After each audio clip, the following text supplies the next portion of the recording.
H D Revanna ಅವರಿಗೆ ಜೈಲ ಅಥವಾ bale ಸಿಗುತ್ತಾ ಅನ್ನುವಂತಹ ಪ್ರಶ್ನೆ ಮುಂದುವರಿತಾ ಇದೆ.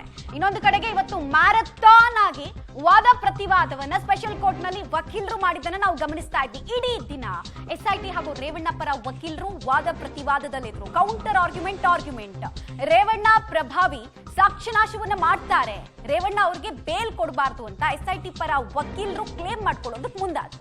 ಎಸ್ಐಟಿ ಪರ ಜೈನ ಕೊಟ್ಟಾರಿ ಹಾಗೂ ಅಶೋಕ್ ನಾಯಕ್ ಅವರು ಈ ರೀತಿಯಾಗಿ ವಾದವನ್ನು ಮಂಡಿಸಿದ್ರು. ಇದಕ್ಕೆ ಕೌಂಟರ್ ಆರ್ಗ್ಯುಮೆಂಟ್ ಅನ್ನ ಕೂಡ ಕೋರ್ಟ್ ಮುಂದೆ ಪ್ರೆಸೆಂಟ್ ಮಾಡೋ ಕೆಲಸವನ್ನ ಸಿ.ವಿ. ನಾಗೇಶ್ ಅವರು ಮಾಡಿದ್ರು. ರೇವಣ್ಣ ಸಂತ್ರಸ್ತೆಗೆ ತೊಂದರೆನೇ ಕೊಟ್ಟಿಲ್ಲ, 10 ವರ್ಷ ರೇವಣ್ಣ ಅವರ ಮನೆಯಲ್ಲಿ ಸಂತ್ರಸ್ತೆ ಕೆಲಸ ಮಾಡಿದ್ದಾರೆ ಅನ್ನೋದು ಪಾಯಿಂಟ್ ಆಫ್ ಆರ್ಗ್ಯುಮೆಂಟ್ ಆಗಿತ್ತು. 5 ಗಂಟೆಗೆ ಆದೇಶವನ್ನ ಸ್ಪೆಷಲ್ ಕೋರ್ಟ್ ಕಾಯ್ದಿರಿಸಿದೆ.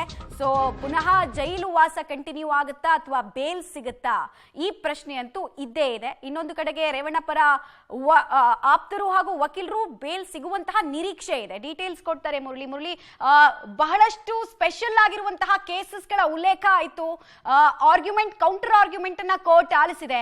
ಏನಾಗಬಹುದು, ಏನ್ ನಿರೀಕ್ಷೆ ಇಟ್ಕೊಳ್ಬಹುದು, ಇವತ್ತಿನ ಇಡೀ ವಾದ ಹೇಗ್ ಸಾಕ್ತು ಅಂತ ಅನ್ಸುತ್ತೆ? ಖಂಡಿತ ಮಮತಾ, ಯಾಕಂದ್ರೆ ಇವತ್ತು ಸರಿಸುಮಾರು 4 ಗಂಟೆಗಳ ಕಾಲ ಒಂದು ರೀತಿಯಲ್ಲಿ ಸ್ವಾರಸ್ಯಕರವಾದ ವಾದ ಮತ್ತು ಪ್ರತಿವಾದ ಎರಡೂ ಕೂಡ ನಡೀತು. ಯಾಕೆಂದ್ರೆ ರೇವಣ್ಣ ಅವರ ಪರ ವಕೀಲರಾಗಿ ಸಿ.ವಿ. ನಾಗೇಶ್ ಅವರು ಅಪಿಯರ್ ಆಗಿದ್ರು. ಆ ಸಂದರ್ಭದಲ್ಲಿ ಸಿ.ವಿ. ನಾಗೇಶ್ ಅವರು ಒಂದಷ್ಟು ವಾದ ಮಂಡನೆಯನ್ನ ಮಾಡ್ತಾರೆ. ಕಳೆದ 10 ವರ್ಷಗಳಿಂದ ಈ ಸಂತ್ರಸ್ತೆ ಅಂತ ಏನ್ ಹೇಳ್ತಾ ಇದ್ದಾರೆ, ಆಕೆ ರೇವಣ್ಣ ಅವರ ಮನೆಯಲ್ಲಿ ಕೆಲಸ ಮಾಡ್ತಾ ಇರೋ ಸಂದರ್ಭದಲ್ಲಿ ಅವರು ಸಾಮಾನ್ಯವಾಗಿ ಯಾವ್ದಾದ್ರು ಒಂದು ಕೆಲಸಕ್ಕೆ ಕರೆದ ಸಂದರ್ಭದಲ್ಲಿ ಆಕೆ ಹೋಗಿರೋಂಥದ್ದು, ಆಕೆ ಹೋಗಿರೋಂಥದ್ನೇ ಇವರು ಅಸ್ಯೂಮ್ ಮಾಡ್ಕೊಂಡು ಕಿಡ್ನಾಪ್ ಅಂತ ಹೇಳಿ ಆಕೆ ಅವರ ಮೇಲೆ ಆರೋಪವನ್ನು ಹೊರಿಸೋದಕ್ಕೆ ಒಂದಷ್ಟು ಪ್ರಯತ್ನ ಮಾಡ್ತಾರೆ. ಜೊತೆಗೆ ಆಕೆ ಮೇಲೆ ಇದುವರೆಗೂ ಕೂಡ ಯಾವುದೇ ರೀತಿ ಹಲ್ಲೆ ಮಾಡಿರುವಂಥದ್ದು, ಜೊತೆಗೆ ಆಕೆಯನ್ನ ಬೇರೆ ಬೇರೆ ರೀತಿಯಲ್ಲಿ ನಡೆಸ್ಕೊಂಡಿರೋ ರೀತಿಗಳು ಯಾವೂ ಕೂಡ ಸರಿಯಾಗಿ ಮಾಡಿಲ್ಲ. ಅಂದ್ರೆ ಆ ರೀತಿ ಯಾವುದು ಕೂಡ ಘಟನೆಗಳು ನಡೆದಿಲ್ಲ ರೇವಣ್ಣ ಅವರ ಕಡೆಯಿಂದ. ಜೊತೆಗೆ ಅವರ ಬೆಂಬಲಿಗರು ಕೂಡ ಆಕೆಯನ್ನು ಹಲ್ಲೆ ಥಳಿಸುವಂಥದ್ದು ಈ ರೀತಿ ಯಾವುದು ಕೂಡ ಮಾಡಿಲ್ಲ ಅಂತ ಹೇಳಿಕೊಂಡು ಒಂದಷ್ಟು ವಾದವನ್ನ ಮಂಡನೆ ಮಾಡಿದ್ರು. ಮತ್ತೆ ಇನ್ನೊಂದು ಪ್ರಮುಖವಾದ ಅಂಶ ಇವತ್ತು ಕೋರ್ಟ್ನಲ್ಲಿ ಮುನ್ನೆಲೆಗೆ ಬಂದಿದ್ದಂಥದ್ದು, ನಿನ್ನೆ ಒಂದು